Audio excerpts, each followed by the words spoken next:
அல்ஹம்துலில்லாஹ் நஹ்மதுஹு வ நஸ்தஈனுஹு வ நஸ்தக்ஃபிருஹு வ நு'மினு பிஹி வ நத்தவக்கலு அலைஹி வ நஊது பில்லாஹி மின் ஷுரூரி அன்ஃபுஸினா வ மின் ஸய்யிஆத்தி அஅமாலினா மன் யஹ்திஹில்லாஹு ஃபலா முதில்ல லஹு வ மன் யுضلل ஃபலா ஹாதிய லஹு வ நஷ்ஹது அல்லா இலாஹா இல்லல்லாஹு வஹ்தஹு லா ஷரீக லஹு வ நஷ்ஹது அன்ன முஹம்மதன் அப்துஹு வ ரசூலுஹு قال الله تبارك وتعالى في مقسم تنزيل العليم في القرآن المجيد فأعوذ بالله من الشيطان الرجيم بسم الله الرحمن الرحيم يا أيها الناس اتقوا ربكم الذي خلقكم من نفس واحدة وخلق منها زوجها وبث منهما رجالا كثيرا ونساء واتقوا الله الذي تساءلون به والأرحام إن الله كان عليكم رقيبا يا أيها الذين آمنوا اتقوا الله وقولوا قولا سديدا يصلح لكم أعمالكم ويغفر لكم ذنوبكم ومن يطع الله ورسوله فقد فاز فوزا عظيما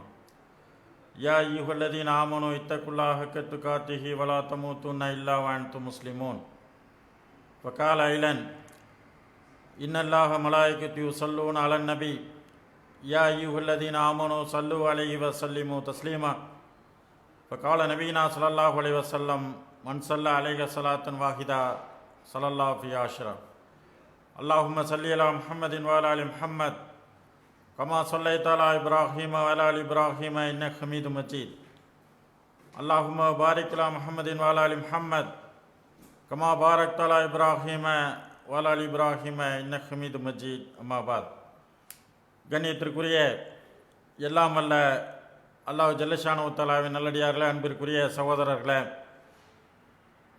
அல்லாஹுடைய பேரருளால் புனிதமிக்க ரமலானை நாம் அடைந்திருக்கிறோம். உலகில் பல்வேறு மாந்தர்களுக்கு கிடைக்காத அருட்கொடை, கடந்த ஆண்டு நம்மோடு இருந்த பலருக்கு கிடைக்காத அருட்கொடையை அல்லாஹ் நமக்கு வழங்கியிருக்கிறான். இந்த நல்ல நேரத்தில், சிறந்த நேரத்தில் இந்த மாதம் முழுமையும் அல்லாஹ் நமக்கு வழங்கி, அதன் மூலம் நமக்கு அல்லாஹ் எத்தகைய நன்மையை சித்தப்படுத்தி வைத்திருக்கிறானோ அந்த நன்மைகளை முழுமையாக பெற்று நாளை மறுமையிலே ரையான் என்று சொல்லக்கூடிய அந்த சுவனத்தினுடைய வாசல் வழியாக நுழைவதற்கு உங்களுக்கும் எனக்கும் இறைவன் அருள் பாலிப்பானாக என்று துவா செய்தவனாக இந்த 7.30 FM சார்பாக இந்த மாதம் முழுமையாக, புனிதமிக்க ரமலான் மாதம் முழுமைக்கும் தினமும் ஒரு தொடர் சொற்பொழிவை உங்களுக்கு வழங்க இருக்கிறோம். இந்த சொற்பொழிவின் தலைப்பாக நமது அன்றாட வாழ்வில் இஸ்லாம் என்ற ஒரு தலைப்பின் கீழ் பல்வேறு அரிய பல தகவல்களை திருமறை குர்ஆனின் வாயிலாகவும் ரசூலுல்லாஹி ஸல்லல்லாஹு அலைஹி வஸல்லம் உடைய பொன்மொழியின் வாயிலாகவும் நாம் உங்களுக்கு தொகுத்து தரவிருக்கிறோம். அன்பிற்குரிய சகோதரர்களே, அல்லாஹ் ஜல்லஷானு தஆலா இந்த உலகத்தில் கோடான கோடி மாந்தர்களை படைத்திருந்தாலும் அதில் அல்லாஹ் யாருக்கு கருணை காட்டினானோ, யாருக்கு அருள் புரிந்தானோ அந்த மக்களை ஈமான் கொண்ட மக்களாக, முஸ்லீம்களாக இந்த உலகத்தில் வாழச் செய்திருக்கிறான். அந்த முஸ்லீமான மக்கள் விஷயத்தில் கூட அல்லாஹ் தன்னுடைய அருள்முறை குர்ஆனில் சொல்லி காட்டுகிறான். யா அய்யுஹல்லதீன ஆமனூ உத்ஹுலூ ஸில்மி காஃபா, ஈமான் கொண்டவர்களே, நம்பிக்கையாளர்களே என்று அழைத்து இறைவன் ஒரு விஷயத்தை சொல்கிறான். நீங்கள் இஸ்லாத்தில் முழுமையாக நுழைந்து விடுங்கள் என்று சொல்லி காட்டுகிறான். ஒருவன் திருமறை குர்ஆன் திருக்கலிமாவை, கலிமா ஷஹாதா என்று சொல்லக்கூடிய அஷ்ஹது அல்லா இலாஹ இல்லல்லாஹ் வ அஷ்ஹது அன்ன முஹம்மதன் அப்துஹு வ ரசூலுஹு என்ற கலிமாவை ஒருவன் மொழிந்து விட்டாலே அவன் இஸ்லாத்திற்கு உள் நுழைந்து விடுகிறான் என்ற ஒரு நிலை இருக்கும்போது, ஈமான் கொண்ட மக்களை, முஸ்லீம்களை, நம்பிக்கையாளர்களை பார்த்து இறைவன் சொல்கிறான், ஈமான் கொண்ட மக்களை நீங்கள் இஸ்லாத்திற்குள் முழுமையாக நுழைந்து விடுங்கள் என்று சொல்கிறான் என்றால், காஃபிர்களை பார்த்து இந்த ஒரு வார்த்தையை சொல்லியிருந்தால் கூட அது ஒரு பெரிய ஒரு விஷயமாக இருக்காது. ஏற்கனவே இஸ்லாத்தில் இருக்கக்கூடிய மக்களை பார்த்து இந்த வார்த்தை இறைவன் சொல்கிறான் என்று சொன்னால், இஸ்லாத்திற்குள் முழுமையாக நுழைந்து விடுங்கள் என்று சொல்வதற்கான அர்த்தம் என்பது வெறுமனே கலிமாவை சொல்லி இஸ்லாத்திற்குள் வந்துவிட்டால் மட்டும் அவன் உண்மையான முஸ்லீமாகிவிட முடியாது. அவனுடைய அன்றாட வாழ்வில் இஸ்லாம் பிரதிபலிக்க வேண்டும். அவனுடைய நம்பிக்கையிலே, அவனுடைய சொல்லிலே, அவனுடைய செயலிலே, இப்படி அனைத்து விஷயங்களிலுமே அவனுடைய இந்த ஈமான் வெளிப்படும் போது தான், அவனுடைய அன்றாட வாழ்க்கையில் ஈமான் வெளிப்பட்டு அவன் அதை தன்னை பிரபலியப்படுத்தி கொள்ளும் போது தான் தன்னுடைய அன்றாட வாழ்வில் ஈமானை பிரதிபலிக்கும் போது தான் அவன் உண்மையான முஸ்லீமாக ஆக முடியும். அந்த அடிப்படையில் தான் அல்லாஹ் சொல்லி காட்டுகிறான், இஸ்லாத்திற்குள் நுழைவது என்பது பெரிதல்ல, இஸ்லாத்திற்குள் முழுமையாக நுழைந்து விடுங்கள் என்று அல்லாஹ் சொல்லி காட்டுகிறான். அப்போ இஸ்லாத்திற்குள் முழுமையாக நுழைந்து விடுவது என்பது ஈமானுடைய அனைத்து அம்சங்களும் நம்முடைய அன்றாட வாழ்வில் பிரதிபலிக்கும் போது தான் அது சாத்தியமாகும். இதை புரிந்து கொள்ளக்கூடிய வகையில் சொல்வதாக இருந்தால், ஒரு மரம் இருக்கிறது, அந்த மரம் ஒரு விதையின் மூலமாக அந்த மரம் செடியாகி பின்பு மரமாகிறது. ஒரு விதை போடுகிறோம், அந்த விதைக்கு நீர் ஊற்றுகிறோம், அந்த நீரின் மூலமாக அந்த விதை வெடித்து முளைக்கிறது, அதற்கு பின்னால் அது செடியாக மாறுகிறது, செடிக்கு பின்னால் மரமாக மாறுகிறது, மரமான பின்னால் தன்னுடைய அடித்தண்டை பலப்படுத்தி அது ஒரு நிமிர்ந்த ஒரு மரமாக நின்று கொண்டு இருந்தாலும் கூட அந்த மரத்தில் எந்த விதமான கிளைகளும் இல்லாமல் இருக்கும் என்று சொன்னால் அது மொட்டை மரம் என்றுதான் அர்த்தம். அந்த மரத்தில் பல கிளைகள் இருக்க வேண்டும், அந்த கிளையில இலைகள் இருக்க வேண்டும், அந்த இலையில பூக்கள் இருக்க வேண்டும், அந்த பூக்களிலே கனிகள் இருக்க வேண்டும், அந்த கனிகள் பழமாக வேண்டும். இப்படி பல்வேறு வடிவங்களை எடுக்கும்போது தான் அந்த மரம் முழுமையான பலன் தரக்கூடிய மரமாக இருக்கும். அதுபோன்றுதான் இஸ்லாத்தில் கலிமா சொல்லி உள்ளே வந்து விட்டால் நாம் முழுமையான முஸ்லீம்கள் ஆகிவிட முடியாது.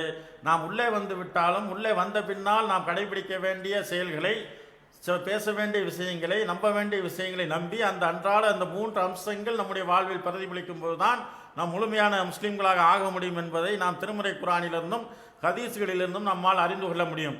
அந்த அடிப்படையில் நாம் பார்க்கும்போது ரசூலுல்லாஹி ஸல்லல்லாஹு அலைஹி வஸல்லம் அவர்கள் சொல்கிறார்கள், ஈமானுக்கு 70க்கும் மேற்பட்ட கிளைகள் இருக்கின்றன. அல்லாஹ்வுடைய திருத்தூதர் ரசூலுல்லாஹி ஸல்லல்லாஹு அலைஹி வஸல்லம் சொல்கிறாங்க, ஈமான் என்பது 70க்கும் அதிகமான கிளைகளை கொண்டதாக இருக்கிறது. அதில் முதன்மையானது எது என்று சொன்னால் லா இலாஹ இல்லல்லாஹ் என்ற திருக்கலிமா. அதில் கடைசியானது எது என்று சொன்னால் துன்பம் தரக்கூடிய ஒரு கல்லை, துன்பம் தரக்கூடிய முல்லை, ஒரு மனிதர்களுக்கு நடந்து செல்லக்கூடிய பாதசாரிகளுக்கு துன்பம் தரக்கூடிய ஒரு கல்லை அகற்றுவது இருக்கிறதே, ஒரு முல்லை அகற்றுவது இருக்கிறதே, அது ஈமானுடைய கடைசி நிலை, அந்த 70 கிளைகளில் உள்ள கடைசி நிலை என்று சொல்லிவிட்டு சொல்கிறாங்க. அதில் வெட்கமும் ஒரு பகுதி, ஈமானில் ஒரு பகுதி என்று சொல்கிறாங்க. அந்த மாதிரி ஈமானை பொறுத்த வரைக்கும் பல்வேறு படித்தரங்களை கொண்டதாக இருக்கிறது. இந்த ஈமானை பொறுத்தவரையில் அறிஞர் பெருமக்கள் 3 வகையாக பிரிக்கிறார்கள். அதில் முதலாவது ஈமானுடைய அம்சம் என்று சொன்னால், இந்த 70 கிளைகளை பொறுத்தவரையில் அறிஞர் பெருமக்கள் 3 வகையாக பிரிக்கிறார்கள்.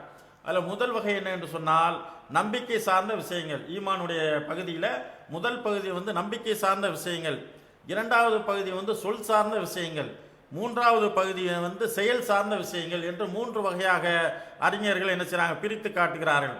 இந்த நம்பிக்கை சார்ந்த விஷயங்களை பொறுத்த வரைக்கும் நம்ம எல்லாருக்கும் தெரிஞ்சது தான். ஆரம்ப ஸ்டேஜில் உள்ள நம்பிக்கை சார்ந்த விஷயம் என்னென்று சொன்னால் அல்லாஹ்வை நம்புவது, ஆமன்து பில்லாஹி, அல்லாஹ்வை நம்புவது, ஓ மலாய்கத்தி, அது மலக்குமார்களை நம்புவது, ஓ குத்துபிஹி, வேதங்களை நம்புவது, ஓ ருசுலிஹி, இறை தூதர்களை நம்புவது, அதே போன்று அதாவது வல்யௌமில் ஆஹ்ரி, மறுமை நாளை நம்புவது, அதே போன்று வல் கத்ரி, அதாவது விதியை நம்புவது. அந்த விதியை பொறுத்த வரைக்கும் ஹைரிஹி வ ஷர்ரிஹி மினல்லாஹி தஆலா, அந்த விதியில் கூட நல்லதும் சரி கெட்டதும் சரி எல்லாமே அல்லாஹ்வின் புறத்திலிருந்து வருகிறது என்று நம்ப வேண்டும். இந்த 6 அம்சங்கள் இருக்கிறத, இந்த 6 அம்சங்களும் அதாவது ஈமானுடைய முதல் அம்சமாக இருக்கக்கூடிய நம்பிக்கை சார்ந்த விஷயங்கள்.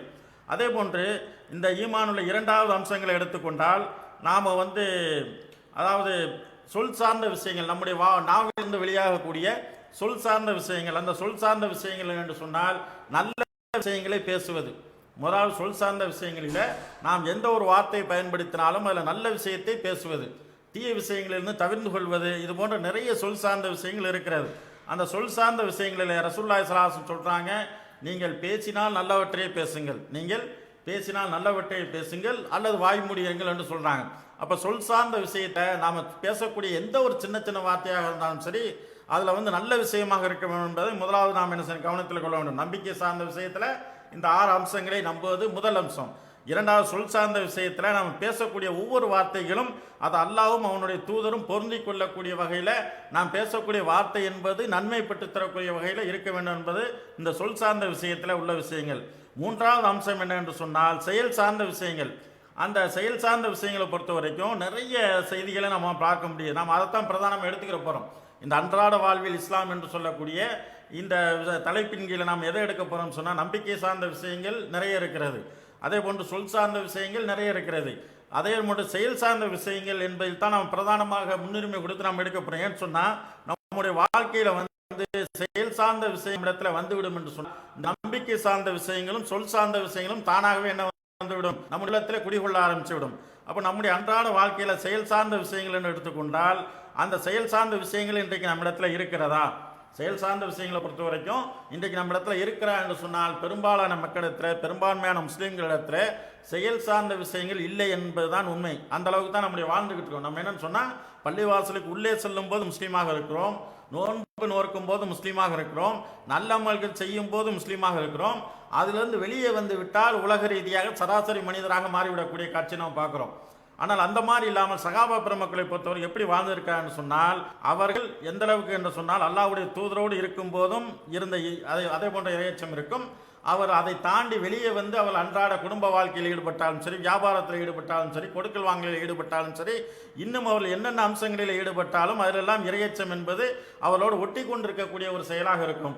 அப்போ அந்த சொல் சார்ந்த விஷயத்தில் விட்டு நாம் செயல் சார்ந்த விஷயத்துக்கு வந்து விட்டோம் என்று சொன்னால், அதில் நாம் பார்க்கும்போது இன்றைக்கு உலகத்தில் நாம் பெரும்பாலும் வழி தவறுவதற்கு எது காரணியாக இருக்கிறது என்று சொன்னால், நாம் முஸ்லீம்களாக இருக்கக்கூடிய நாமாக இருந்தாலும் சரி, முஸ்லீம் அல்லாதவர்களாக இருந்தாலும் சரி, அதாவது செயல் சார்ந்த விஷயத்தை எடுத்துக்கொண்டால் அதில் வந்து தடுமாறுவதற்கு என்ன காரணம் என்று சொன்னால், பிரதானமான 2 அடிப்படை அம்சங்கள் ஒரு மனிதனிடத்தில் இல்லாத ஒரு நிலை ஏற்படும் போது தான் அவன் தன்னுடைய வாழ்க்கையிலிருந்து தடுமாறக்கூடியவனாக இருக்கிறான். ஒரு மனிதன் வந்து தவறு செய்கிறான் என்று சொன்னால், அந்த தவறிலிருந்து தடுக்கக்கூடிய 2 அம்சங்கள், 2 கேடயங்கள் இருக்கிறது. ஒவ்வொரு மனிதனுக்கும் 2 கேடயங்கள் இருக்கிறது. அந்த தவறிலிருந்து தன்னை தற்காத்து கொள்ளக்கூடிய 2 கேடயங்கள் இருக்கிறது. அந்த 2ல் பிரதானமான முதல் கேடயம் என்னென்னு சொன்னால் இறையச்சம், அல்லாஹ்வை பற்றிய அச்சம். இன்றைக்கு நம்முடைய புனிதமிக்க ரமலான் மாதத்தில் இருக்கிறோம், நாம் நோன்பு நோட்டு இருக்கிறோம். இந்த நோன்பை பற்றி அல்லாஹ் என்ன சொல்லி காட்டுறான், யா அய்யுஹல்லதீன ஆமனூ குத்திப அலைக்குமுஸ் ஸியாம் கமா குத்திப அலல்லதீன மின் கப்லிக்கும் லஅல்லக்கும் தத்தகூன் என்று சொல்லி காட்டினான். ஈமான் கொண்டவர்களே, நம்பிக்கையாளர்களே, உங்கள் மீது நாம் நோன்பை கடமையாக்கி இருக்கிறோம். உங்கள் மீது மட்டுமல்ல, உங்களுக்கு முன் சென்ற மக்கள் மீது எப்படி நோன்பை கடமையாக்கினோமோ அதே போன்று உங்கள் மீதும் கடமையாக்கி இருக்கிறோம். எதற்காக என்று சொன்னால், லஅல்லக்கும் தத்தகூன், நீங்கள் இறையச்சமுடையவர்களாக ஆவதற்காக என்று அல்லாஹ் சொல்லி காட்டுகிறான். அப்போ முதலாவதாக இந்த இறையச்சம் என்று ஒன்று உள்ளத்தில் வந்து விடும் என்று சொன்னால், நம்முடைய செயல் சார்ந்த எல்லாமே என்ன செய்யும், கிளியர் ஆகிவிடும். இப்போ நோன்பு கூட நம்ம வெறுமனே பட்டினி கிடப்பதற்காக அல்லாஹ்வின் சில கடமையாக்கலை. நோன்புடைய தாற்பயமே அல்லாஹ்வுடைய அந்த இறையச்சத்தை உள்ளத்தில் புகுத்தி கொள்வதற்காக, அந்த இறையச்சத்தின் மூலமாக நாம் ஒரு மிகப்பெரிய ஒரு பயிற்சி இந்த மாதத்தில் எடுத்து, இந்த பயிற்சியின் மூலமாக எதிர்வரக்கூடிய 11 மாதங்களில் நம்மை நாம் பக்குவப்படுத்திக் கொள்வதற்காகத்தான் அல்லாஹ் அந்த நோன்பை விதியாக்கி இருக்கிறான். அப்போ இந்த இறையச்சம் ஒன்று ஒரு மனிதனுடைய உள்ளத்தில் இருக்கும் என்று சொன்னால், அந்த மனிதன் தன்னுடைய செயல் சார்ந்த விஷயத்தை தெளிவுபடுத்திக் கொள்வான், சரியாக அமைத்துக் கொள்வான்.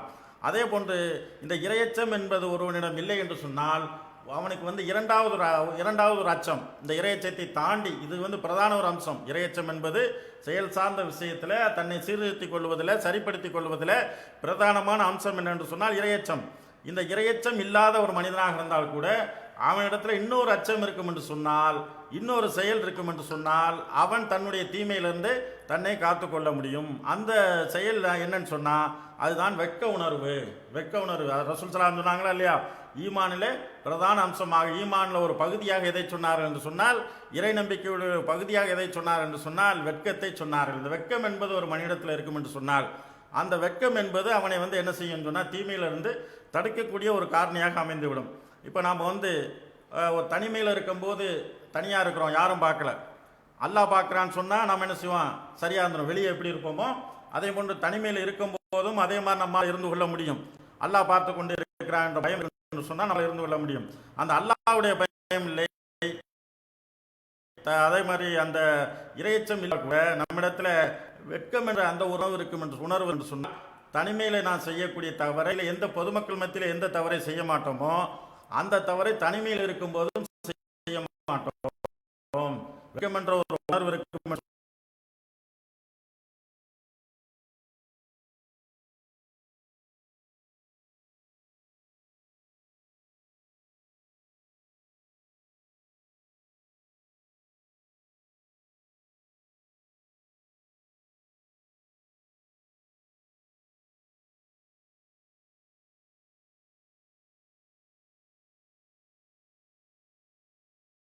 மத்தியில் என்ன செய்யணும், தவறு செய்ய பயப்படுகிறோம்.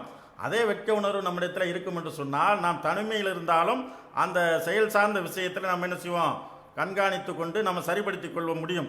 இறைவனுக்கு நாம் அஞ்சக்கூடியவர்களாக இருந்தால் நாம் எதை பற்றியும் கவலைப்பட வேண்டியதில்லை. ஏன்னா தனிமையில் இருந்தாலும் சரி, பொதுவில் இருந்தாலும் சரி, அல்லாஹ்வை அஞ்சக்கூடியவர்களுக்கு இயல்பாக உள்ளத்தில் பயம் இருக்கு. ஏன்னு சொன்னால் இந்த உலகத்தில் யார் பார்க்காட்டாலும் அல்லாஹ் பார்த்து கொண்டிருக்கிறான். இந்த உலகத்தில் யார் பார்க்காவிட்டாலும் அல்லாஹ் பார்த்து கொண்டிருக்கிறான். அந்த அல்லாஹ் இன்றைக்கு உலகத்தில் நாம் செய்த செயலை வெளிப்படுத்தாவிட்டாலும், மனிதர்களுடைய கண்களை மறைத்து நாம் செய்த செயலை இந்த உலகத்தில் நாம் வெளிப்படுத்தாவிட்டாலும், நாளை மறுமையில் அல்லாஹ் வெளிப்படுத்தி காட்டுவான். எப்படி வெளிப்படுத்தி காட்டுவான் என்று சொன்னால், அகிலத்தை படைத்து அனைத்து மாந்தர்கள் இருக்கிறாங்களே, ஆதம் அலைஹிஸ்ஸலாம் அவர்கள் முதல் கடைசியாக பிறந்து மரணிக்கக்கூடிய அந்த மனிதர் வரைக்கும் இறைவன் ஒன்று திரட்டுவானே அந்த மஹ்ஷர் மைதானத்தில் அல்லாஹ் நம்மை நிறுத்தி வைத்து அன்றைக்கு நாம் செய்த ஒவ்வொரு தேதி வாரியாக, நாள் வாரியாக, கிழமை வாரியாக, நேர வாரியாக, மணித்துளி வாரியாக நாம் என்னென்ன செய்தோம் என்று அல்லாஹ் வெளிச்சம் போட்டு காட்டுவானே. அந்த நாளிலே நாம் என்ன செய்யும், தலைகுனிய வேண்டும் என்ற ஒரு பயம் இருக்கும் என்று சொன்னால், நாம் அல்லாஹ்வை அஞ்சக்கூடியவர்களாக இருந்தால் இந்த செயல் சார்ந்த விஷயம் சரியாக இருக்கும். அல்லது அப்படி ஒரு பயம் இல்லாவிட்டாலும் கூட இன்னொரு பயம் இருக்கும் என்று சொன்னால், இந்த வெட்கம் என்ற ஒன்று நமக்கு இருக்கும் என்று சொன்னால், எந்த மனிதராக பார்த்து விட்டால் என்ன செய்வது, இந்த வெட்க உணர்வு இருக்கும் என்று சொன்னால், யாராவது பார்த்துட்டா நம்ம என்ன செய்கிறது அப்படின்ற மாதிரியான ஒரு உணர்வு இருக்கும் என்று சொன்னால், இதிலும் நம்ம அந்த வெட்கம் என்ன செய்யும் சொன்னால் நம்முடைய இந்த செயலை கொஞ்சம் சீர்திருத்தக்கூடியதாக மாற்றிவிடும். இந்த வெட்க உணர்வு இல்லாத காரணத்தினால்தான் இன்றைக்கு உலகத்தில் பல்வேறு தவறுகள் இருக்கக்கூடிய காட்சியை பார்க்கணும். சாதாரணமாக இன்றைக்கி அரசியல்வாதிகளை சொல்லலாம். அரசியல்வாதிகளை பொறுத்த வரைக்கும் அவங்க என்ன செய்கிறாங்கன்னு சொன்னால், பொதுமக்களுடைய பணத்தை, அரசாங்கத்துடைய கஜானாவை, பொதுமக்களுடைய வரிப்பணத்தில் வந்த அந்த கஜானாவை அவர்கள் தேவைக்கு அதிகமாக சுருட்டுகிறார்கள். சுருட்டி விட்டு ஒரு கட்டத்தில் உரிய ஆதாரங்களின் அடிப்படையில் கைது செய்யப்பட்டால் உடனே என்ன செய்கிறாங்க, கைது செய்யப்பட்டு ஜெயிலுக்கு போகும்போது நானும் ஜெயிலுக்கு போகிறேன்னு கையை கட்டிகிட்டே போகிறாங்க. அதாவது ஒரு தவறுக்காண்டி ஒரு காவல்துறை கைது செய்தால் கொஞ்சம் வெட்கப்படணும். ஆக நம்ம பண்ண தப்புக்காண்டி இப்படி நம்ம உலக மக்கள் மத்தியில் இவ்வளோ அசிங்கப்பட்டுட்டோமே அப்படின்ற அந்த கொஞ்சமாவது வெட்க உணர்வு இருந்திருந்தால் அவங்க என்ன செய்வாங்க, தன்னுடைய தலையை கவுந்துக்கிட்டாவது போவாங்க. ஆனால் என்ன எப்படி போகிறாங்கன்னு சொன்னால், என்னமோ பெரிய சுதந்திர போராட்டத்தில் பங்கெடுத்து அதுக்காண்டி கைது செய்யப்பட்டு போகிற மாதிரியும் பெரிய ஒரு தியாகத்தை பண்ணிட்டு போகிற மாதிரி என்ன செய்கிறாங்க, நானும் ஜெயிலுக்கு போயிட்டு வரேன்னு கையை காட்டிட்டு போகிறாங்கன்னு சொன்னால், அப்போ என்ன காரணம்? அது மாதிரி இந்த வெட்கம் என்ற ஒரு செயல் இல்லாத காரணத்தினால, அதாவது ஒரு அரசியல் மேடைகளை நம்மால் பார்க்க முடியும். என்ன பார்க்க முடியும்னு சொன்னால், என்னுடைய உயிர் போனாலும் இந்த கட்சியினுடைய கொடிதான் என்னுடைய உடலில் போர்த்தப்பட வேண்டும், என்னுடைய ஈரலை பிளந்து பார்த்தாலும், என்னை நெஞ்சை பிளந்து பார்த்தாலும் என்னுடைய குறிப்பிட்ட இந்த தலைவர் தான் இருப்பார் என்றெல்லாம் பேசக்கூடியதெல்லாம் பார்க்க முடியும். அந்த மாதிரி பேசியவர்கள் மறுநாள் இன்னொரு கட்சிக்கு போயிட்டு என்ன செய்வாங்கன்னா, நான் நேற்று வரைக்கும் எந்த தலைவரை புகழ்ந்து பேசி கொண்டிருந்தார்களோ அந்த தலைவரை பற்றி கண்டமானி விமர்சனம் பண்ணக்கூடியலாம் காட்சியெல்லாம் பார்க்குறோம். அப்போ ஒரு இடத்தில் நேற்று என்ன பேசணும், அந்த நிலையிலேருந்து மாறி நாளைக்கு என்ன பேசுகிறோம் அப்படின்ற மாதிரி இல்லாமல் அந்த மாதிரி மாறி மாறி பேசுகிறதுக்கு என்ன காரணம்னு சொன்னால், வெட்கப்படுறது கிடையாது. தன்னுடைய நாவிலேருந்து எது வருதோ அதை பயன்படுத்தி பேசுவதற்கெல்லாம் என்ன காரணம், மற்ற மக்கள் பார்க்க போகிறாங்களா, இன்னும் சொல்ல போனால் மக்கள் என்ன சொல்லுவாங்கன்னா, இதெல்லாம் அரசியலில் சகஜம் தானே அப்படின்னு சொல்லக்கூடிய அளவிற்கு இந்த வெட்கங்கட்ட தன்மை அரசியல்வாதிகளால் மக்கள் மனதில் திணிக்கப்பட்டு விட்ட காட்சியை பார்க்குறோம். சரி, இது பொதுவான அரசியல்வாதிகள் மத்தியில் மட்டும்தான் எப்படி இருக்கான்னு சொன்னால், நம்முடைய முஸ்லீம் சார்ந்த அரசியல் நிலைமை எப்படி இருக்குன்னு சொன்னால் இதுவும் அப்படி தான் இருக்குது. முதல்ல ஒரு அணிக்கு ஆதரவு கொடுப்பாங்க ஒரு தேர்தலில். அந்த அணிக்கு ஆதரவு கொடுத்துட்டு அந்த அணி தலைவரை வானலாக புகழ்வார்கள். அதுக்கப்புறம் அடுத்த 6 மாதத்தில் அடுத்த ஒரு தேர்தலில் இன்னொரு அணிக்கு போவாங்க. அங்கே போன உடனே எதிரணி தலைவரை கடுமையாக சாடிட்டு இப்போ எந்த அணி தலைவர் தலைமையில் இருக்காங்களோ அந்த அணி தலைவரை வானலாக புகழ்வார்கள். இப்படிலாம் செய்கிறதுக்கு என்ன காரணம்னு சொன்னால், வெட்கம் என்ற ஒரு உணர்வு எடுபட்டு போனது தான். வெட்கம் என்ற ஒரு உணர்வு இருக்கக்கூடிய எந்த ஒரு முஸ்லீமும் நேரத்தை இந்த மாதிரி பேச முடியாது. ஏன்னா அவனுடைய செயல் சார்ந்த விஷயங்கள் சீராக இருக்கும்போது தான் அவன் முழுமையான இஸ்லாத்திற்கு நுழைந்தவனாக மாற முடியுன்ற ஒரு நிலை மார்க்கத்தில் இருக்கும்போது இந்த மாதிரி வெட்கங்கட்ட தன்மை இருப்பதற்கு என்ன காரணம்னு சொன்னால், அவர்கள் எதை பற்றியும் கவலைப்படாதவர்களாக இருக்கிறது. 2 அடிப்படையுமே அவங்கள்ட்ட அடிபட்டு போயிடும். ஒன்று, இரையச்சம் என்ற ஒன்று அடிபட்டு போகுது. இரண்டாவதாக இருக்கக்கூடிய இந்த இயல்பாகவே மனிதனுடைய உள்ளத்தில், அதாவது இயல்பாகவே மனிதனுடைய அந்த உடலமைப்பில் இருக்கக்கூடிய அந்த வெட்கம் என்ற உணர்வு எடுபட்டு விடும் என்று சொன்னால் இந்த செயலெல்லாம் சாதாரணமாக அவர்களுக்கு தெரியும். இது மாதிரி பார்க்கும்போது ரசூலுல்லாஹி ஸல்லல்லாஹு அலைஹி வஸல்லம் அவர்கள் ஒரு விஷயத்தை சொல்லி காட்டுறாங்க. சஹீஹுல் புகாரியில் 6120வது இலக்கத்தில் நீங்கள் பார்க்க முடியும். அதில் ரசூலுல்லாஹி ஸல்லல்லாஹு அலைஹி வஸல்லம் என்ன சொல்கிறாங்கன்னு சொன்னால், அதாவது மக்கள் முந்தைய இறை தூதர்களிடமிருந்து ஒரு முதுமொழியை அறிந்து கொண்டார்கள். மக்கள் என்ன செஞ்சாங்கன்னா, முந்தைய இறை தூதர்களிடமிருந்து ஒரு முதுமொழியை அறிந்து கொண்டார்கள். அந்த விஷயம் என்ன என்று சொன்னால், உனக்கு நாணமில்லை என்றால் நாடியதை செய்து கொள். அதாவது முந்தைய இறை தூதர்கள் மூலமாக அன்றைய காலத்து மக்கள் ஒரு விஷயத்தை அறிந்து கொண்டார்கள். என்ன என்று சொன்னால், உனக்கு நாணமில்லை என்று சொன்னால் நாடியதை செய்து கொள் என்று சொல்லக்கூடிய அந்த முதுமொழியை அறிந்து கொண்டார்கள் என்ற செய்தியை புகாரில் 6120வது இலக்கமாக நம்ம பார்க்குறோம். அப்போ இதில் என்ன சொல்ல வர்றாங்க ரசூல் ஸல்லல்லாஹு அலைஹி வஸல்லம் அவர்கள், அதாவது நாணம் என்ற ஒன்று ஒரு மனிதனுடைய உடலமைப்பில் இல்லை என்று சொன்னால், அவனுடைய உணர்வில் இல்லை என்று சொன்னால் அவன் நாடியதை செய்கிறான். ஏன்னு சொன்னால் அவனுக்கு இறைவனை பற்றி அச்சம் கிடையாது, உலகத்தில் மனிதர்கள் பார்க்கிறார்கள் என்ற நாணம் கிடையாது என்று சொன்னால் அவன் நாடியதை செஞ்சுட்டு போகலாம். அவனுக்கு எந்த கட்டுப்பாடும் பலனளிக்காது, எந்த உபதேசமும் அவனுக்கு பலனளிக்காது என்ற அடிப்படையில் தான் ரசூல் ஸல்லல்லாஹு சொல்கிறாங்க. அது மாதிரி ரசூலுல்லாஹி ஸல்லல்லாஹு அலைஹி வஸல்லம் அவர்கள் என்ன சொல்லியிருக்காங்கன்னு சொன்னால், அதாவது வெட்கம் என்பது ஈமானுடைய ஒரு பகுதி, ஒரு கிளை என்று சொல்லியிருக்கிறாங்கன்ற செய்தி நம்ம ஏற்கனவே சொன்னால் புகாரில் 9வது இலக்கமாக நீங்கள் பார்க்க முடியும். அது மாதிரி நம்ம பார்க்கும்போது இந்த நம்முடைய வெட்க உணர்வை பொறுத்த வரைக்கும் அல்லாஹ் ஜல்லஷானஹு தஆலா எப்படி தந்திருக்கிறான்னு சொன்னால், இயல்பாகவே மனிதன் பிறக்கும் போதே அவனுக்கு பல்வேறு உணர்வுகளை தந்திருக்கிறான். ஒரு மனிதன் பிறக்கும் போது அவனுக்கு எப்படி பசி என்ற உணர்வு, அது மாதிரி அவனுக்கு கோபம் என்ற உணர்வு, பாசம் என்ற உணர்வு, அன்பு என்ற உணர்வு, இப்படியான பல்வேறு உணர்வுகளை இறைவன் மனிதனுக்கு தந்திருக்கிறான். எல்லா உணர்வுகளையும் தந்துதான் மனிதரை படைத்திருக்கிறான். அந்த மாதிரி மனிதனை படைக்கும் போது அந்த மனிதனுக்கு இறைவன் மற்ற உணர்வுகளை போன்ற ஒரு கூடுதல் உணர்வாக எதை தந்திருக்கான்னு சொன்னால், இந்த வெட்கம் என்ற உணர்வையும் தந்தை தான் படைத்திருக்கிறான். எல்லா மனிதர்களுக்கு ஆண்களாக இருந்தாலும் சரி பெண்களாக இருந்தாலும் சரி அவர்களுக்கு வெட்கம் என்ற உணர்வை தந்துதான் இறைவன் படைத்திருக்கிறான். இதை நம்ம ஆதாரமாக பார்க்கணும் சொன்னால், திருமுறை குரானில் நபி ஆதம் அலைஹிஸ்ஸலாம் அவர்களையும் ஹவ்வா அலைஹிஸ்ஸலாம் அவர்களை பற்றி திருமுறை குரானில் நீங்கள் பல இடங்களில் பார்க்க முடியும். அல்லாஹ் சொல்லி காட்டுகிறான். அதில் குறிப்பாக 7வது அத்தியாயம் 22வது வசனத்தை நீங்கள் பார்த்தீங்கன்னு சொன்னால், ஷைத்தான், அதாவது அல்லாஹ் ஆதம் அலைஹிஸ்ஸலாம் அவர்களையும் ஹவ்வா அலைஹிஸ்ஸலாம் அவர்களையும் படைக்கிறான். படைத்து என்ன செய்கிறான்னு சொன்னால், அவர்கள் இருவரையும் சுவனத்தில் குடியேறச் செய்கிறான். இருவரையும் நீங்கள் சுவனத்தில் நுழைந்து விடுங்கள் என்று சொல்கிறான். சுவனத்தில் அவர்கள் இருந்து கொண்டிருக்கும் போது அல்லாஹ் அவர்களுக்கு ஒரு கட்டளை பிறப்பிக்கிறான். நீங்கள் இந்த சுவனத்தில் வசதியாக வாழ்ந்து கொள்ளுங்கள், விரும்பியதை செய்து கொள்ளுங்கள், ஆனால் இந்த மரத்தின் பக்கம் நெருங்காதீர்கள் என்ற ஒரே ஒரு கட்டளை பிறப்பிக்கிறான். அந்த கட்டளை ஷைத்தான் மீற வைக்கிறான். அந்த கட்டளை என்ன செய்யறான்னு சொன்னால், அல்லாஹ்வுடைய கட்டளை நமக்கு இன்னைக்கு 1008 கட்டளை இருக்குது. அதை செய்யாங்க, இதை செய்யாங்க, அதை பார்க்காங்க, இதை பார்க்காங்க, இப்படியான 1008 கட்டளை ஆதமுடைய மக்களாகி நமக்கு இருக்குது. ஆனால் நம்முடைய வாப்பாவாக இருக்கக்கூடிய உம்மாவாக இருக்கக்கூடிய அவங்க 2 பேருக்கு என்ன கட்டளை என்று சொன்னால், இந்த மரத்தின் பக்கம் நெருங்காதில்லை என்று சொல்லக்கூடிய ஒரே ஒரு கட்டளை தான். அந்த ஒரு கட்டளையை கூட ஷைத்தான் என்ன செஞ்சான்னு சொன்னால், அந்த ஒரு கட்டளை மீற வைத்தான். அந்த மீற வைத்த உடனே அந்த மரத்தினுடைய கனியை ஆதம் அலைஹிஸ்ஸலாம் அவர்களும் ஹவ்வா அலைஹிஸ்ஸலாம் அவர்களும் புசிக்க ஆரம்பித்த உடனே அவர்களுக்கு அவருடைய வெட்கத்தலங்கள் வெளியாகிவிட்டது, வெட்கத்தலங்கள் வெளிப்பட்டது.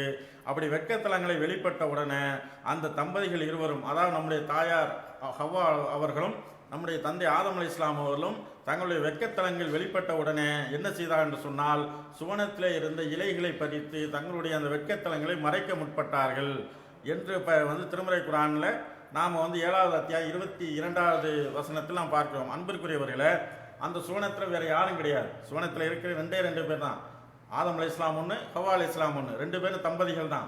அந்த தம்பதிகள் ஆடையோடு இருக்க வேண்டும் என்ற கட்டாயம் கிடையாது. இப்போ நம்ம கணவன் மனைவி இருக்கிறோம், வெறும் கணவன் மனைவி மட்டும்தான் வீட்டுக்குள்ளே இருக்கிறோம், வேறு யாரும் இல்லை. அப்படிங்கும்போது நாம் எப்படி வேணாலும் இருந்து கொள்ள முடியும். அதே நேரத்தில் கூட யாராவது இருந்தாங்கன்னு சொன்னால் நாம் மறைக்க வேண்டிய பகுதியில் மறைத்து கொண்டு தான் இருக்க வேண்டும்.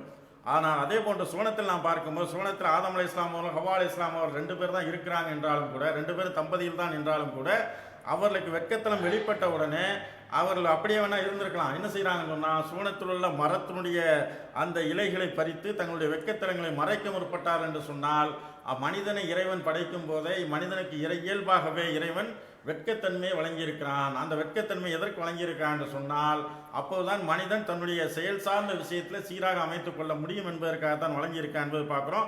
அப்போ மனிதனுடைய இயல்பான விஷயமாக இந்த வெட்கம் என்ற ஒன்று இருப்பதை பார்க்கிறோம். இந்த வெட்கம் என்ற விஷயத்தை நாம் இன்னைக்கு எடுத்து பார்க்கும்போது எந்த அளவிற்கு இன்றைக்கு நாம் மாறிவிட்டோம் என்று சொன்னால், இன்றைக்கு நம்முடைய நிலைமை எப்படி இருக்குன்னு சொன்னால், மறைக்க வேண்டிய விஷயங்களை மறைக்காமல் அலைவதற்கு காரணம் என்னென்று சொன்னால் வெட்கம்தான் காரணம். இன்றைக்கு நாகரிகம் என்ற பேரில் இன்றைக்கு பெண்கள் ஹிஜாப் என்ற ஒன்று அவசியம் இல்லை என்ற ஒரு நிலையில் ஒரு சரிபாதி பெண்கள் இருக்கிறாங்க. நாகரிகம் என்ற பேரில் அதென்ன ஹிஜாப் போட்டுக்கிட்டு அதென்ன அடிமைத்தனமாக இருக்கிறது என்ற ஒரு நிலையில் சில பெண்கள் இருக்கிறாங்க. இன்னும் சில பெண்கள் சேலை அணிந்து, அதாவது ரசூல் ஸல்லல்லாஹு அலைஹி வஸல்லம் சொன்னாங்க, ஒரு காலம் வரும், அந்த காலத்தில் பெண்கள் ஆடை அணிந்தும் நிர்வாணமாக இருப்பார் என்று சொன்னாங்க. அதை இன்றைக்கு கண்கூடாக நாம் பார்த்துக்கிட்டு இருக்கிறோம். ஆடை அணிந்திருக்கிறார்கள், ஆனால் அவர்கள் எதையெல்லாம் மறைக்க வேண்டுமோ அந்த பகுதியிலெல்லாம் தானாக அப்பட்டமாக வெளிப்படக்கூடிய வகையில் இன்றைக்கு பல பெண்கள் வந்து சர்வசாதாரணமாக சாலைகளிலே, தெருக்களிலே, கடை வீதிகளிலே, நகரங்களிலே வலம் வந்து கொண்டு இருப்பதை பார்க்குறோம். அந்த மாதிரிலாம் வந்து நாகரிகம் என்ற பேரில் இன்றைக்கு வந்து ஆடை விஷயத்தில் அரைகுறையாக இருக்கிறாங்கன்னு சொன்னால் அது காரணம் என்னன்னு சொன்னால், அந்த இறைவன் மனிதனுக்காக தந்திருக்கக்கூடிய அந்த வெட்க உணர்வு வந்து எடுபட்டு போகும்போது, மறையும் போது தானாகவே என்ன ஆகி போயிருன்னு சொன்னால், அவனுக்கு மத்தியில் அந்த செயல் சார்ந்த விஷயம் இது போன்ற கேவல ஒரு நிலையை சந்தித்து விடுகிறது. அதே போன்று இன்னொரு விஷயம் என்னென்று சொன்னால், இந்த கலை என்ற பேரில், கலாச்சாரம் என்ற பேரில், இசை என்ற பேரில் இதை வந்து நாம் ரசிக்கணும். இன்றைக்கு என்னன்னு சொன்னால் கடுங்கோட்பாட்டு வாதம் என்ற ஒரு வாதம் வைக்கப்படுது. என்ன சொல்ல வர்றாங்கன்னா, இந்த சினிமா, கலை, கலாச்சாரம் இதிலெல்லாம் முஸ்லீம்கள் அந்நியப்பட்டு நிற்கிறாங்க.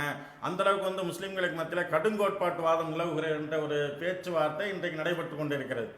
இதை வந்து என்ன சொல்ல வர்றாங்கன்னு சொன்னால், முஸ்லீம்களை வந்து சினிமா, கலை, கலாச்சாரம் இதெல்லாம் மிங்கிள் ஆகணும், அதான் ஐக்கியமாகணும், இதெல்லாம் ஒன்றுபட்டு போகணும், வெகுஜன மக்களோடு சங்கமிச்சு போகணும், பொது புத்தியோடு வளம் வரணும் அப்படின்ற மாதிரியான ஒரு கருத்துருவாக்கம் இன்னைக்கு வந்து என்ன செய்து வளம் வருகிறது. அப்போ சினிமாவில் என்ன நடக்குது? கலை மட்டும்தான் பரப்புகிறா, கலை மட்டும்தான் இங்கே வந்து வளர்க்கப்படுகிறா என்று சொன்னால், கலையோடு சேர்த்து காமமும் வளர்க்கப்படுகிறது. அந்த காமம் ஏன் நம்முடைய கண்களுக்கு தெரிவதில்லை? அப்போ இந்த காமமும் இஸ்லாம் அங்கீகரிக்க வேண்டுமா, இந்த காமத்தையும் முஸ்லீம்கள் அங்கீகரிக்க வேண்டுமா என்பதை அவர்கள் தான் சொல்ல வேண்டிய ஒரு நிலையில் இருக்கிறாங்க. இன்னும் வந்து எவ்வளோ ஒரு வேதனையான விஷயம் என்று சொன்னால், இது போன்ற காமத்தை விதைக்கக்கூடிய காட்சிகளை இன்றைக்கு குடும்பத்தில் வந்து தந்தையும் தாயும் பிள்ளைகளும் ஒன்று சேர்ந்து பார்க்கக்கூடிய அளவுக்கு பார்க்குறோம். அது மாத்திரமல்லாமல் மெனக்கெட்டு தேட்டருக்கு போய் அதை போய் குடும்பத்தோடு பார்த்து ரசிச்சுட்டு வந்து இது குடும்பத்தோடு பார்க்க வேண்டிய படம் என்றும் நாம் சொல்லிக்கிறோம்னு சொன்னால், அதுக்கு என்ன காரணம்? அந்த வெட்கம் என்ற ஒன்று நம்முடைய செயல் சார்ந்த விஷயத்தில் எடுபட்டு போன உடனே இந்த தீமை வந்து நம்மிடத்தில் சாதாரணமாக குடிகொண்டு இருப்பதை நாம் பார்க்குறோம். அதுபோன்று இந்த விஷயத்தை பொறுத்த வரைக்கும் செயல் சார்ந்த விஷயம் சரியாக வேண்டும் என்று சொன்னால், இந்த வெட்கம் என்ற உணர்வு இருப்பதோடு இன்னொரு விஷயம் என்ன என்று சொன்னால், நம்முடைய பார்வை தெளிவாக இருக்க வேண்டும். ஒரு மனிதனுடைய அனைத்து தீமைகளுக்கும் ஒரு திறவு, அதாவது ஒரு என்னன்னு சொன்னால் நுழைவாயில் என்னன்னு சொன்னால் பார்வை தான். ஒவ்வொரு மனிதனுக்குமே பார்வை தான் என்னது முதல் நுழைவாயில், தீமைக்கான முதல் நுழைவாயில். நாம் பார்க்கக்கூடிய விஷயம் இருக்கிறத, இதில் நல்லதை பார்த்தால் அந்த நல்ல விஷயம் என்பது நம்முடைய மூளைக்கு வந்து நல்லதை செலுத்தும். தீயதை பார்த்தோம் என்று சொன்னால் நம்முடைய மூளைக்கு வந்து அது தீமையை கொண்டு வந்து சேர்க்கும். அதனால் வந்து பார்வையை பொறுத்த வரைக்கும் தெளிவாக இஸ்லாம் சொல்லி காட்டுகிறார். அல்லாஹ் ஜல்லஷானு தஆலா தன்னுடைய அருமுறை குர்ஆனிலே சொல்லி காட்டுகிறான், நபியை நீங்கள் சொல்லுங்கள், மூமினான ஆண்களுக்கும் பெண்களுக்கும் ரெண்டு பேருக்குமே இறைவன் தெளிவாக சொல்லிக்கிறார். மூமினான பெண்களுக்கு நபியை நீங்கள் சொல்லுங்கள், அவர்கள் தங்களுடைய பார்வையை தாழ்த்திக் கொள்ள வேண்டும். மூமினான பெண்களுக்கு நபியை நீங்கள் சொல்லுங்கள், அவர்கள் தங்களுடைய பார்வையை தாழ்த்தி கொள்ள வேண்டும், தங்களுடைய வெக்கத்தலங்களை மறைத்து கொள்ள வேண்டும், தங்களுடைய அலங்காரத்தை அழகான அலங்காரம் இருக்கிறதே அது சாதாரணமாக தெரியக்கூடியதை தவிர மற்ற அனைத்தையும் மறைத்து கொள்ள வேண்டும் என்று அல்லாஹ் வந்து பெண்களுக்கான கட்டளை சொல்கிறான். அதே போன்று தங்களுடைய முந்தானைகளை தங்களுடைய மார்பகன் மீது போட்டு மறைத்து கொள்ள வேண்டும் என்றெல்லாம் முதலாவது பெண்களுக்கான கட்டளை. இந்த வெட்கம் என்ற உணர்வு இருக்கும் என்று சொன்னால் இது வந்து அல்லாஹ் கட்டளையிட்டு நிறைவேற்ற வேண்டிய விஷயம் கிடையாது. தானாகவே இறைவன் தந்த அந்த வெட்கம் இருக்கும் என்று சொன்னால் இது இயல்பாகவே நாமே செய்ய வேண்டிய விஷயம். ஆனால் இன்றைக்கு அல்லாஹ் கட்டளையிட்ட பின்னாடியும் இன்றைக்கு வந்து முஸ்லீம் பெண்களில் சிலர் இப்படி இருக்கிறாங்கன்னு சொன்னால் அது காரணம் என்னென்று சொன்னால் அவர்கள் வெட்க உணர்வு அவரிடமிருந்து எடுபட்டு போன காட்சியை பார்க்குறோம். அப்போ இன்றைக்கு வந்துட்டு சுடிதார் அணிந்து கொண்டு மாறாப்பு போட்டு அதை மறைக்காமல் அல்லாஹ் தெளிவாக சொல்கிறானே, உங்களுடைய முந்தானைகளால் தங்களுடைய மார்பகங்களை மறைத்து கொள்ளட்டும் என்று சொல்கிறானே, அது இன்றைக்கு சுடிதார் போட்டுட்டு டைட்டான சுடிதார் போட்டுக்கிட்டு அவங்க என்ன செய்கிறாங்கன்னு அந்த ஷால் என்று சொல்லக்கூடிய ஒன்று கழுத்தில் பாம்பு மாதிரி கிடக்குது. அல்ல அது கூட இல்லாமல் போகிற பெண்களை பார்க்குறோம். அது மாதிரி நைட்டின்னு ஒன்று இருக்குது. இந்த நைட்டின்னு ஒன்று எது கண்டுபிடிச்சான்னு சொன்னால், நைட்டில் போடுறதுக்கு ஃப்ரீயாக இருக்கும்போது கணவனோடு தனித்திருக்கும் போது போடுறதுக்கு தான் நைட்டின்னு ஒன்று கண்டுபிடிச்சான். அந்த நைட்டி வந்து இன்னைக்கு பகல்ட்டி ஆயிடுச்சு. எப்போ பார்த்தாலும் அந்த நைட்டியோட பெண்கள் அலையிறது, கடத்தருக்கு போகிறது, தண்ணி எடுக்க போகிறது எல்லாமே அந்த சாதாரணமாக போகக்கூடிய காட்சியை பார்க்குறோம்னு சொன்னால், அப்போ நம்முடைய உடையமைப்பு எப்படி நம்மளை வந்து வெளிக்காட்டுது என்பதை பார்க்காமல் இருக்கிறாங்கன்னு சொன்னால் அங்கே என்ன எடுபட்டு போயிருன்னு சொன்னால் வெட்கம் என்பது அவர்களுக்கு எடுபட்டு போகிறது. அதே போன்று அல்லாஹ் இன்னும் சொல்லி காட்டினான், பெண்களுக்கு மட்டும் சொல்லலை, ஆண்களுக்கும் சொல்லி காட்டுகிறான். நபியே மூமினான ஆண்களுக்கும் நீங்கள் சொல்லுங்கள், அவர்கள் தங்களுடைய பார்வையை தாழ்த்தி கொள்ளட்டும். இதை பெண்ணடிமைத்தன மார்க்கம்லாம் சில பேர் சொல்லியிருக்காங்க. ஏதோ ஆண்களுக்கு மட்டும் பெண்களுக்கு மட்டும் 1008 கட்டுப்பாடுகள் விதித்திருக்கிறது, ஆண்களுக்கு ஒன்றுமே கிடையாது அப்படின்ற மாதிரி சொல்லிக்கிட்டு இருக்காங்க. அதெல்லாம் உண்மை. இஸ்லாம் வந்து தெளிவாக ஆண்களுக்கும் பெண்களுக்குமான பல்வேறு சட்டங்களை பொது உடைமையாக்கி இருக்கிறது. பெண்களுடைய உடலமைப்பை பொறுத்து அவர்களுக்கு சில வேறுபட்ட சட்டங்களை சொல்லியிருக்கிறதே தவிர ஒட்டுமொத்தமாக ஆண்களுக்கும் பெண்களுக்குமான கட்டுப்பாடுகளைத்தான் இஸ்லாம் விதித்திருக்கிறது. அதில் ஒன்று என்னன்னு சொன்னால், நபிய மூமினான ஆண்களுக்கும் நீங்கள் சொல்லுங்கள், அவர்கள் தங்களுடைய பார்வையை தாழ்த்தி கொள்ள வேண்டும் என்று தான் இறைவன் வந்து என்ன செய்கிறான், கட்டளை இடுகிறான். அப்போ இது வந்து வெட்கத்துடைய ஒரு பிரதானமான அம்சம், பார்வை தாழ்த்தி கொள்வது என்பதை நாம் என்ன செய்யணும், புரிந்து கொள்ள வேண்டும். இந்த பார்வை சம்பந்தமான நிறைய விஷயங்கள் இருக்கிறது. அதை இன்ஷா அல்லாஹ் அடுத்து வரக்கூடிய விஷயங்களை நம்ம பார்ப்போம். அடுத்த வாரங்களை நான் அடுத்தடுத்து வரக்கூடிய அமருல் நாம் என்ன செய்வோம் இன்ஷா அல்லாஹ் பார்ப்போம். அது மாதிரி வந்து இன்னொன்று பார்க்கும்போது என்ன சொன்னால், அதாவது இந்த பெண்கள் விஷயத்தில் வெட்கம் எடுபட்டு போன பெண்கள் விஷயத்தில் இன்றைக்கு நிலைமை நான் இப்போ சொன்னால், இன்றைக்கு வந்து ஒரு நவீன சோசியல் மீடியாக்களில் பெண்கள் அதிகமாக இன்றைக்கு வலம் வரக்கூடிய காட்சி பார்க்குறோம். நவீன சோசியல் மீடியாக்களில் டைம் பாஸ் என்ற பேரில் இன்றைக்கி எல்லாருடைய கையிலும் ஆண்ட்ராய்டு என்று சொல்லக்கூடிய ஒரு மொபைல் என்பது மஸ்ட் அவசியம் என்ற ஒரு நிலை ஆகிவிட்டது. எல்லாருக்குமே, கிராமங்கள் உட்பட கிளை உட்பட எல்லாருமே வச்சுருக்காங்க. இன்றைக்கி அது வந்து அவசியம் என்ற ஒரு நிலைக்கு வந்துருச்சு. ஒவ்வொருத்தருக்கு அது 6வது விரல் என்று சொல்லக்கூடிய அளவுக்கு இன்றைக்கு மாறிவிட்டது. அப்போ அந்த அளவுக்கு வந்துட்டு இன்றைக்கு வந்து மஸ்ட் என்று சொல்லக்கூடிய, அவசியம் என்று சொல்லக்கூடிய அந்த ஃபோனை வந்து இன்றைக்கி நம்ம எதுக்கு பயன்படுத்திக்கிட்டு இருக்கிறோம்? ஆண்களாக இருந்தாலும் சரி, பெண்களாக இருந்தாலும் சரி, அதை 90% நாம் தவறான வழிக்குத்தான் பயன்படுத்தி கொண்டு இருக்கிறோம். அதிலும் குறிப்பாக இன்றைக்கு இந்த விஷயம் பெண்கள்கிட்ட வந்து உடனே என்ன ஆகி போச்சு சொன்னால், கணவர் வெளிநாட்டில் இருக்கிறாரு அல்லது கணவர் வந்து வெளியில் எங்கிட்ட வேலைக்கு போகிறார், அவங்களுக்கு டைம் பாஸ்க்கு என்னன்னு சொன்னால் இன்றைக்கு அதை அவர்களை வளைக்கக்கூடிய வகையில் இன்றைக்கு புதிய புதிய செயலிகள் வந்து இறங்கியிருக்குது. அந்த செயலிகளில் இவங்க என்ன செய்கிறாங்கன்னா, சாதாரண நேர பொழுதுபோக்குன்னு உள்ளே போய்கிட்டு, உள்ளே போன உடனே சைத்தான் என்ன செய்கிறாங்கன்னா, கொஞ்சம் கொஞ்சமாக அந்த பெண்களை வளைக்கக்கூடிய வகையில் அப்படியே வந்து ஜீராவை தடவுறான். ஏன் நீங்கள் ஒரு வீடியோ போட்டால் என்ன, எல்லாரும் போடுறாங்கல்ல, எல்லோரும் லைக் வாங்குறாங்கல்ல, எல்லோரும் ஷேர் வாங்குறாங்கல்ல, எல்லாரும் பாராட்டு வாங்குறாங்கல்ல, ஏன் உங்கள்கிட்டையும் திறமை இருக்குதானே, நீங்களும் வந்து ஒரு வீடியோ போடலாம் தானே அப்படின்னு சொல்லிவிட்டு கொஞ்சம் கொஞ்சமாக ஆரம்பித்து கடைசியில் சினிமா பாடல்களுக்கு தங்களுடைய அவயங்கள் வெளிப்படுத்தக்கூடிய வகையில் கவர்ச்சியாக ஆடக்கூடிய அளவுக்கு ரொம்ப நிலைமை மோசமாக போய், அதை யாரேனும் ஒரு சில முஸ்லீம் சகோதரர்கள் ஏன் இப்படி பண்ணுறீங்கன்னு கேட்டால், நீ யாரா கேட்குற என்று சொல்லக்கூடிய அளவிற்கு அந்த இடத்துல அவர்களுடைய உரிமையை பேசக்கூடிய அளவிற்கு, உரிமை குரலை எழுப்பக்கூடிய அளவிற்கு இன்றைக்கு மாறி இருக்கிறார் என்று சொன்னால், ஷைத்தான் அந்த அளவிற்கு வெட்க உணர்வை எடுத்தது தான் காரணம். இறைவன் தந்த அந்த வெட்க உணர்வை ஷைத்தான் மறக்கடிக்க செய்து இன்றைக்கு வந்து டிக்டாக் என்று சொல்லக்கூடிய அது போன்ற செயலிகளில் இன்றைக்கு முஸ்லீம் பெண்களும் பங்கெடுக்கிறான்னு சொன்னால், வெட்க உணர்வு தெளிவாக எடுபட்டு போனதுதான் காரணம். இது போன்ற செயலிகள் காரணமாக நம்முடைய செயல் சார்ந்த விஷயங்கள் முழுமையாக அடிபட்டதன் காரணமாக இன்றைய குடும்பத்தில் பகைமை ஆழவிருட்சமாக வந்துவிட்டது. கணவன் மனைவி மத்தியில் பூசல் வருகிறது. கணவன்கள் வந்து மனைவி விவாகரத்து செய்யக்கூடிய நிலைமை கூட இந்த டிக்டாக் என்று சொல்லக்கூடிய இந்த செயலியுடைய விஷயங்கள்லாம் இருக்கிற பார்க்குறோம்னு சொன்னால், இதுக்கு என்ன காரணம்? இது போன்ற வெட்க உணர்வு எடுபட்டு போனதுதான் காரணம். அன்பிற்குரியவர்களே, ரசூலுல்லாஹி ஸல்லல்லாஹு அலைஹி வஸல்லம் அவர்கள் தெளிவாக சொன்னார். என்ன சொன்னாங்கன்னா, அதாவது பெண்கள் தனியாக இருக்கக்கூடிய இடத்திற்கு உங்களை செல்ல வேண்டாம் என்று நான் எச்சரிக்கை செய்கிறேன். ரசூல் ஸல்லல்லாஹு அலைஹி வஸல்லம் வெட்கம் என்று சொல்லக்கூடிய இந்த விஷயத்தில் மிக பிரதானமான அம்சம் என்னென்று சொன்னால், பெண்கள் தனியாக இருக்கக்கூடிய இடங்களுக்கு உங்களை நான் செல்ல வேண்டாம் என்று எச்சரிக்கை செய்கிறேன் அப்படின்னு சொன்ன உடனே சஹாபாக்கள் கேட்டாங்க, அல்லாஹ்வுடைய தூதர் அவர்களே, கணவருடைய சகோதரர் வரலாமா? மற்ற ஆண்கள் வரக்கூடாது, பெண்கள் தனியாக இருக்கிறாங்கன்னு சொன்னால் மற்ற ஆண்கள் வரக்கூடாது. சரி, கணவனுடைய சகோதரர் வந்து உள்ளே வரலாமா?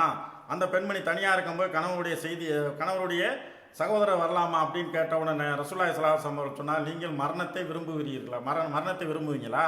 நீங்கள் மரணத்தை விரும்புவீங்களா அப்படின்னு கேட்டாங்க. மரணத்தை விரும்புவீங்களான்னு என்ன அர்த்தம்? ஒரு மரணம் எந்த அளவுக்கு துன்பத்தை கொண்டு வருமோ, வேதனைக்குரிய விஷயமோ, அதுபோன்று கணவனுடைய சகோதரன் தன்னுடைய அண்ணன் மனைவி தனித்திருக்கும் போது அல்லது தம்பி மனைவி தனித்திருக்கும் போது, அந்த மனைவி மட்டும் தனியாக இருக்கும்போது இந்த கணவனுடைய சகோதரன் வருவது அது போன்ற ஒரு பாதிப்பை விளைவிக்கக்கூடும். அதனால் குடும்பத்தில் சிக்கல்கள் வரும், அதனால் உறவுகளுக்கு மத்தியில் பிணக்குகள் வரும் என்பதனால அதையெல்லாம் மையப்படுத்தி ரசூலுல்லாஹி ஸல்லல்லாஹு அலைஹி வஸல்லம் சொல்கிறாங்க, நீங்கள் மரணத்தை விரும்புவீர்களா என்று கேட்கக்கூடிய அளவிற்கு கண்டிக்கிறார் என்று சொன்னால், அப்போ ஒரு பெண்மணி தனித்திருந்தாலே அங்கே ஒரு கணவனுடைய உறவினர் கூட போகக்கூடாதுன்னு சொன்னால், இன்றைக்கு ஒரு பெண்மணி தான் அலங்கரித்து கொண்டு தன்னுடைய அங்க அவயங்கள் வெளிப்படக்கூடிய வகையில் அலங்கரித்து கொண்டு பொதுவெளியில் பல லட்சக்கணக்கானவர் உலகளவில் பார்க்கக்கூடிய இடத்துல வந்து வீடியோ போட்டு அதுக்கு லைக் வாங்கி கொண்டு இருக்கிறாங்கன்னு சொன்னேன்.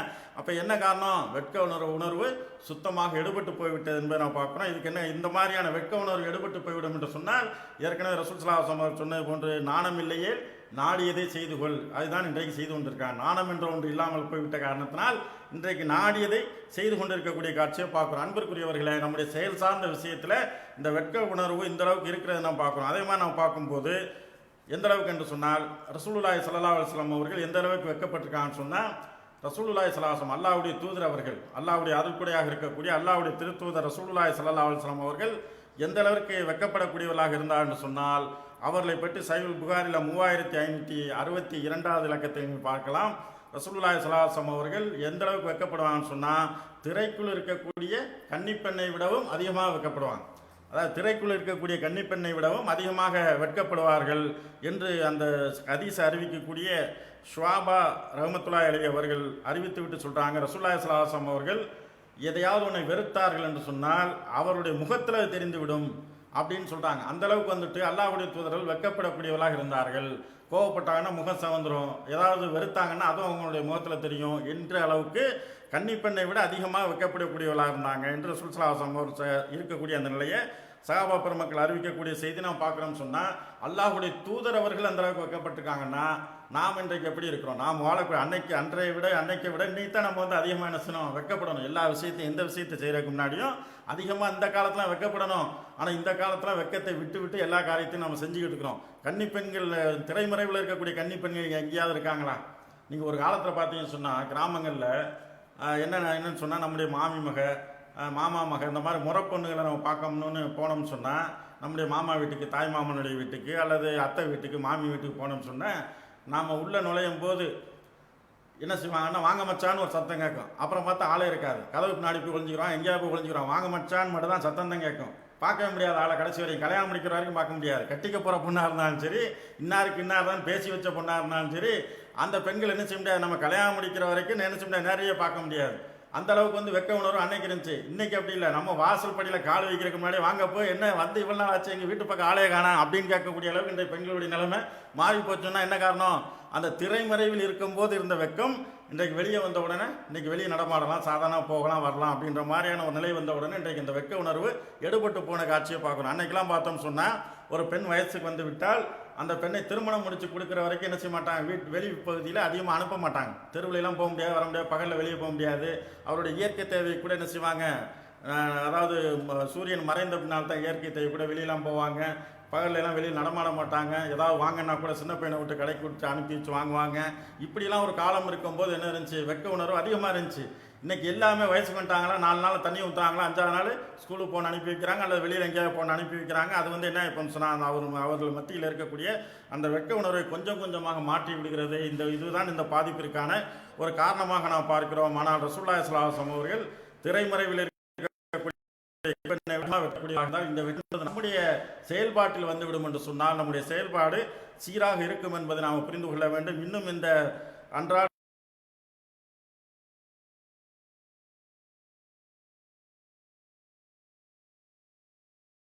தினமும் உங்கள் மத்தியில் தரவிருக்கிறோம். தொடர்ந்து பாருங்கள், உங்களுடைய கருத்துக்களை தெரியப்படுத்துங்கள். இன்ஷா அல்லாஹ் தொடர்ந்து ஆதரவளியுங்கள் என்று கேட்டுக்கொண்டு, எல்லாம் வல்ல அல்லாஹ் ஜல்லஷானஹு தஆலா நம்மை செயல் சார்ந்த விஷயங்களில் உண்மையான முஸ்லிம்களாக வாழ்ந்து மன்னிக்க செய்வானாக என்று துஆ செய்தவனாக இந்த அமர்வை இத்தோடு நிறைவு செய்கிறேன். வாஹிர் தாவானா அல்ஹம்துலில்லாஹி ரப்பில் ஆலமீன். அஸ்ஸலாமு அலைக்கும் வரஹ்மத்துல்லாஹி வபரகாத்துஹு.